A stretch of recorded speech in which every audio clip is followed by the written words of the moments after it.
kamal kan wado TV yan shi nya no dia la to ga ne tinal dia nyora kamal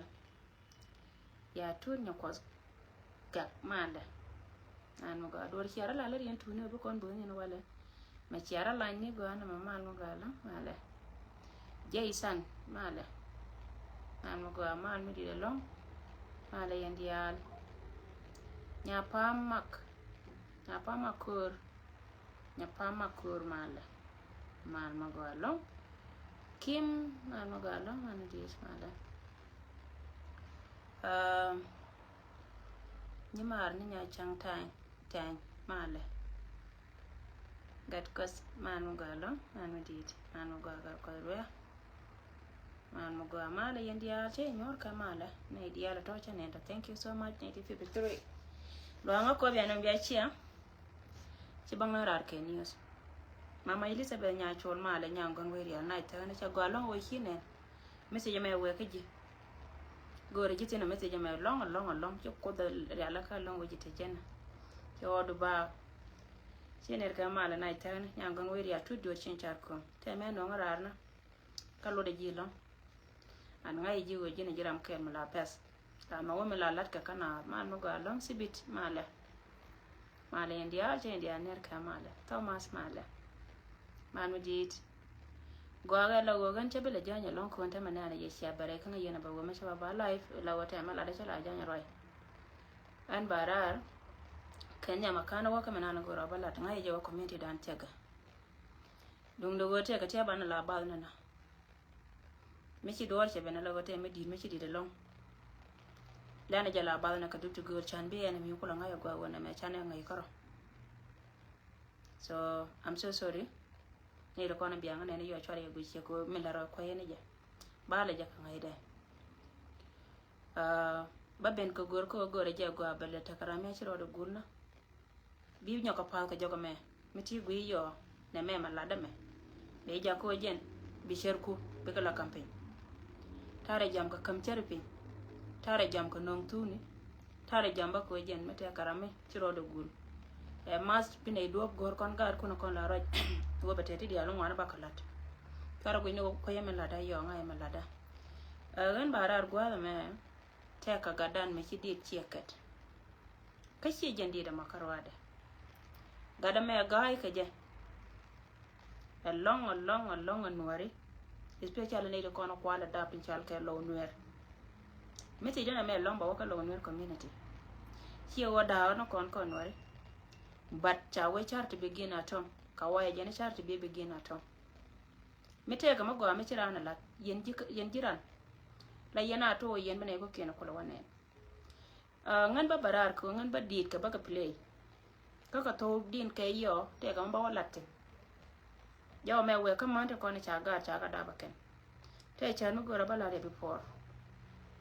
malalar ga je piat kana wa cha na pit ko ken pan kene mi hie da ye gang ka mai kene bol karo gat la ngije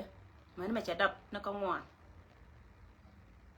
man me cha dong cha ro da net baka tango ni la ngudi jin mande la gwi jele mete ka gat ken mete ka charma go me cha barar ka je min pil na long re community karew min pil na long ai chom ko jen mete ka mi ci banjo jira me cha wotem jira da dien la lu yita ka medan chan ki kiandu pil ka ne cherko ko kiang la pil da kel ka ne cher uno go rona wala me ci jen bi ben ke 2026 ko ne ti dia de tinti bi cher kon bi ka ta da dien ban mo watera mo ko no temte ci to ka 2025 kan 2024 be nyoko me lu ye jinika lo ye jiji dida la radio de meka kui gantin kona ci barare jam ko konwer community gade kona ci barare jam te ka tanke ne ci barare lat ke biu ne laken kel mo go baka ka ba siang lat karan ko enemy la rana wi mon mite me longi jeutin lenya wan ken odi rande ya wamai mite duo me jeu me totin go aga long go de kon gad kon de kon la ko support ko go ken pankien mo wete ka mo wa wala de ken ana mo bagad ke bakalon ka me bakarom ka biliade banan ko jin mi shira jaka chorma mai na la tegliado gad kono kono ket ke dire ken tere dien ka gad chen ka kono ken ka tere dien ka gad tim ka kon chiana ne wal lakini yote ka me ko gad kon la waja ka bige pen mala yen ka ne ndama la gad jan la ka barar ka dir ken kon bago koni bi ni ne kien ten kon la politician ken akab dien nyal ko ken pan ken ba ka jo nyora kama chiala da ko ken chika bo mai ni bi go nyen kana ka chika bi jena ba na ba ko kwala ken ai chiang pye ba me ja dor ko jen poinde kan ga de ti de randoro la de ru so ngan barar ka kui support da ka gada me jen chai nor long ka ner community chi ka lo ka jen dir ka te kona kede mi jera mata dai dute ka lat ko gori je go we jen de na ta ka chien ka de chiang a wal de ngor ka community dit ka go na kan long ka ga ko na ko support go ka no ko ken lat ka chiang kal cha ka chin go ka long ko jen tin kon te lade ka ti kwana motivate ke tim ne je yan lo wo yen we ga da me mani yen wata ko ken ba ga da me ma da jare panana kon la ko yen ke so ba dit ka ba ka play ta me ko yo ka to da teri no baba lare yene ko ni chal ke chara gada me chada ba kan rai ka to mo ngati tieme je go we jin mu kuran ko ya support a jen ngai du kalat ka jen pil du na mo ko ne tin ko ni chiran che chub gwa ma che chub tin da ma ri pur bi lew chi bi no re sorry singa request chi bi no re sorry pala ngaka mo ndo go jen point de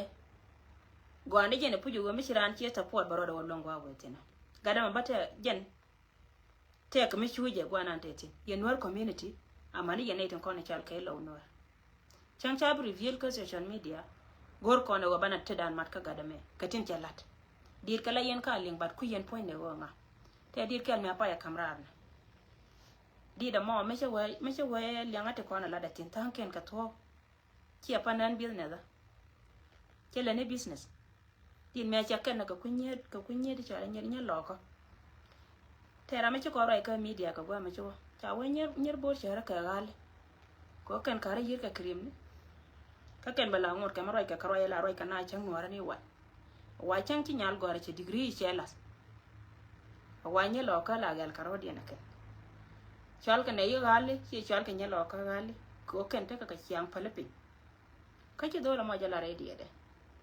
dire mo cha play ne dia to ngana ken cha o por mo da man kel it are crazy so gore je yen nyertin ko ne cha goydun cha la de dole me be show up yen mana gada de sia gada me sia da be show up community en berartin mana di de ko keno ko na ba play in term